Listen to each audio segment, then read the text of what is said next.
সাকিব আল হাসানের কি বাংলাদেশ দলের হয়ে আর টি-20 ম্যাচে অংশ নেওয়া উচিত? এই প্রশ্নটা এই মুহূর্তে সোশ্যাল মিডিয়ায় সবচেয়ে বেশি উচ্চারিত, সবচেয়ে বেশি পোস্ট করা হয়েছে এই প্রশ্নটা জিজ্ঞেস করে। ক্রিকেট বোদ্ধা হোক, সমর্থক হোক, সাপোর্টার হোক, মানে যারা ক্রিকেট ভালোবাসেন, বাংলাদেশের ক্রিকেটকে ভালোবাসেন, সাকিবকে ভালোবাসেন, তাদের প্রায় প্রায় জনেরই স্ট্যাটাসে এই প্রশ্নটা দেখা যাচ্ছে। সাকিবের কি আর বাংলাদেশ দলের হয়ে, ন্যাশনাল টিমের হয়ে কন্টিনিউ করা উচিত কিনা? দেখুন, ব্যক্তিগত মতামত সবার কাছেই থাকতে পারে, কিন্তু সাকিব আল হাসান বাংলাদেশের ক্রিকেটের সর্বোচ্চ কিংবদন্তি, সর্বোচ্চ অ্যাচিভার। এখন পর্যন্ত যা কিছু অ্যাচিভ করা সম্ভব বাংলাদেশের হয়ে সাকিব আল হাসান আসলে সেই জায়গাটা অ্যাচিভ করেছেন।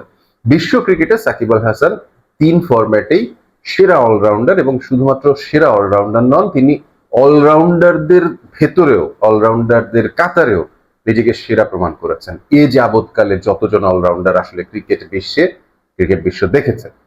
কিন্তু এই মুহূর্তে বাংলাদেশ দলের হয়ে সাকিব আল হাসানকে আর আসলে কন্টিনিউ করতে দেওয়া উচিত কিনা, অথবা তার কন্টিনিউ করা উচিত কিনা, এই প্রশ্নটা কেন সমর্থকদের ভেতরে এত বেশি পরিমাণে উচ্চারিত হচ্ছে? চলুন একটু দেখে আসি সাকিব আল হাসানের লাস্ট 10টা ম্যাচের কি অবস্থা। সাকিব আল হাসান সর্বশেষ ম্যাচ খেলেছেন আজকে শ্রীলঙ্কার বিপক্ষে বিশ্বকাপের মঞ্চে, টি-20 বিশ্বকাপের মঞ্চে। সেখানে তিনি ব্যাট হাতে করেছেন 8 রান, বল হাতে 3 ওভার করেছেন, খরচ করেছেন 30 রান।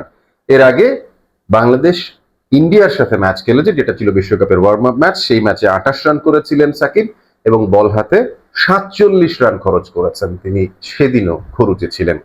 তার আগে বাংলাদেশ বনাম ইউএস এর যে ম্যাচটা হয়েছে, সেই ম্যাচে তিনি ব্যাট করেননি, কিন্তু বল হাতে তিনি 23 রানের বিনিময়ে একটা উইকেট নিয়েছিলেন। অর্থাৎ বাংলাদেশ এবং আমেরিকার ভিতরকার যে 3 ম্যাচের সিরিজ হয়েছে, সেই ম্যাচের শেষটার কথা বলছি। তার আগের ম্যাচে, অর্থাৎ দ্বিতীয় ম্যাচে সাকিব আল হাসান ব্যাট করেছেন, 30 রান করেছেন, এবং 4 ওভার থেকে 35 রান খরচা করেছেন। প্রথম ম্যাচে বাংলাদেশ এবং ইউএস এর মধ্যকার সিরিজের তিনি ব্যাট হাতে করেছিলেন 6 রান, এবং 2 ওভার বল করে তিনি 16 রান দিয়েছিলেন, কোনো উইকেট পাননি। তার আগে বাংলাদেশ এবং জিম্বাবুয়ের মধ্যকার যে সিরিজ হয়েছে বাংলাদেশে ঘরের মাঠে, সেই সিরিজের শেষ 2 ম্যাচে তিনি খেলেছিলেন। জিম্বাবুয়ের বিপক্ষে শেষ ম্যাচে তিনি 21 রান করেছেন ব্যাট হাতে, 9 রান করেছেন, ভালো পারফরমেন্স ছিল সেদিনকে। 9 রান দিয়ে তিনি একটা উইকেট নিয়েছেন বল হাতে। আর তার আগে, অর্থাৎ 4th ম্যাচে বাংলাদেশ এবং জিম্বাবুয়ের মধ্যকার সেই ম্যাচে 1 রান করেছেন ব্যাট হাতে, 35 রান খরচায় তিনি 4 উইকেট নিয়েছেন। অর্থাৎ জিম্বাবুয়ের বিপক্ষে এই 2 ম্যাচে দেখা যাচ্ছে তিনি ঘরের মাঠে ভালো করেছেন।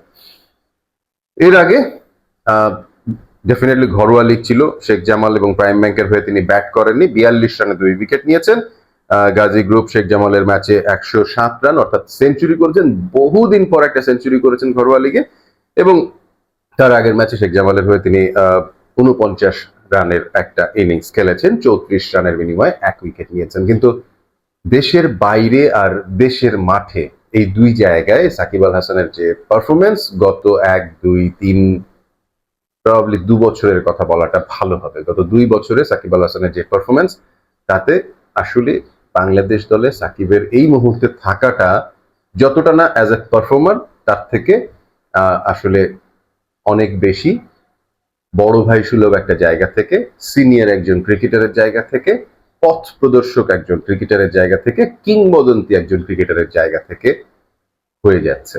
টি-20তে এই মুহূর্তে সাকিব আল হাসানের বোলিং বাংলাদেশের বাইরে যতটা না কার্যকর, তার থেকে বাংলাদেশের ঘরের মাটিতে বেশি কার্যকর। কিন্তু তারপরও সেই বলে আসলে কতটা মিস্ট্রি রয়েছে, কতটা ব্যাটসম্যানরা এখনো সাকিব আল হাসানকে খেলতে ভয় পাচ্ছেন, সেটা প্রশ্নবিদ্ধ একটা ব্যাপার, ডেফিনেটলি প্রশ্নবিদ্ধ একটা ব্যাপার। কারণ সাকিব আল হাসান অনেক বেশি খরুচে হচ্ছেন, এবং সেই সাথে ব্যাট হাতে তার যে দৈন্য দশা, সেই ব্যাট হাতের করুণ দশার কারণেই আসলে বেশি সমালোচিত হচ্ছেন সাকিব তার ইদানিংকার পারফরমেন্স নিয়ে। সো জানি না, সবাই হয়তো বলছেন সাকিবের এই বিশ্বকাপের পরে অবসরে যাওয়া উচিত, এবং আমিও কিছুটা একমত হয়েই বলতে চাই যে আসলে সাকিব যথেষ্ট খেলেছেন টি-20তে, ওয়ানডেতে, টেস্ট ফরম্যাটে, সব জায়গাতেই বাংলাদেশকে তিনি সার্ভ করেছেন। কিন্তু এই মুহূর্তে তার আসলে ন্যাশনাল ডিউটি পালন করাটা অতিরিক্ত বার্ডেন হয়ে যাচ্ছে। দলের জন্য তিনি আসলে কন্ট্রিবিউট কতটুকু করতে পারছেন অ্যাজ এ পারফর্মার, তার থেকে বেশি তিনি আসলে দলের বোঝা হয়ে যাচ্ছেন কিনা, সেটা তাকে নিজেকেই ভাবতে হবে।